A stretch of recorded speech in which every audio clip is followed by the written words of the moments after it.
The first light of dawn spills across the grand, silent university campus, casting long shadows from its stone archways and ancient trees.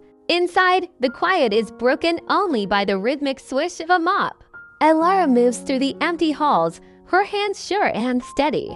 Before her shift begins in earnest, she pauses at her locker, pulling out a worn photograph. It's her son, Leo, his smile a small, bright sun in her hands. She kisses it gently before tucking it away, a silent promise whispered into the pre-dawn hush. Later that evening, the academic world hums with a different energy. Elara, now in a lecture hall, sits at a desk, her cleaner's uniform hidden beneath a simple jacket. She scribbles notes furiously, trying to capture every word. The heavy classroom door swings open, and a group of wealthy students saunters in, their laughter echoing off the tiered seating. Their eyes land on Elara. Whispers and snickers ripple through their group. "Look at that," one of them sneers, loud enough for half the room to hear.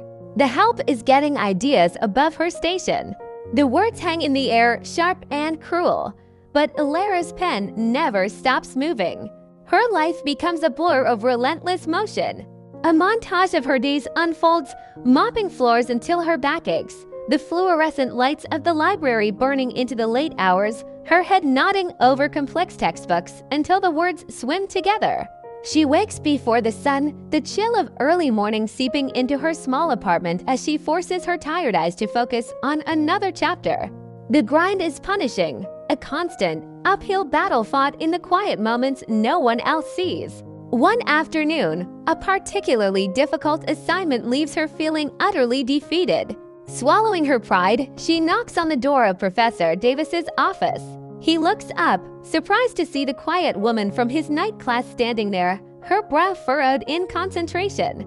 As she explains her struggle, his surprise melts into respect. He sees past the uniform, recognizing a fierce, unyielding determination. He guides her patiently through the problem, offering not just answers, but a quiet word of encouragement that lands like a lifeline. "You have a unique perspective, Elara," he says. "Don't ever lose that." But as she leaves his office, a flicker of hope ignited, she passes the same group of students in the hallway. Their taunts are louder this time, their laughter a stinging volley. Sucking up to the professor now, one calls out. Elara clenches her jaw, her knuckles white, but she keeps walking, her gaze fixed straight ahead. That evening, the weight of the day lifts as she helps Leo with his homework. He looks up at her, his expression serious. "Mom, why are you going to school too?" he asks. She pulls him close, her voice soft but firm. "So we can both have a better future, my love."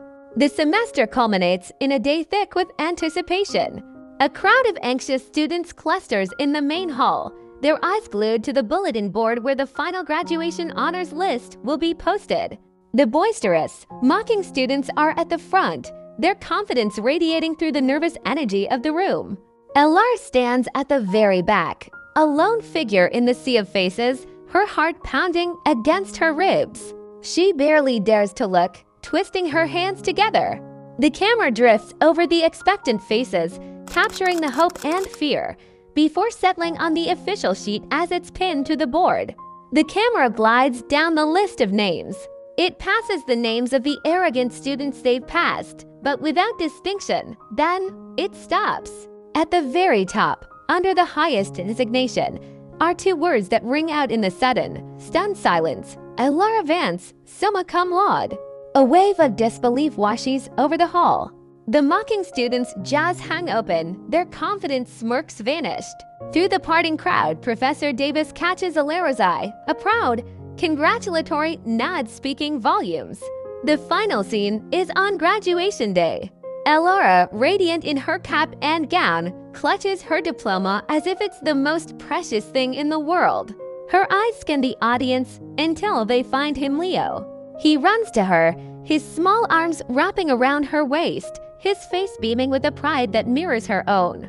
As she holds him tight, a single tear of pure joy traces a path down her cheek. She looks up at the sky, her expression one of profound, hard-won peace.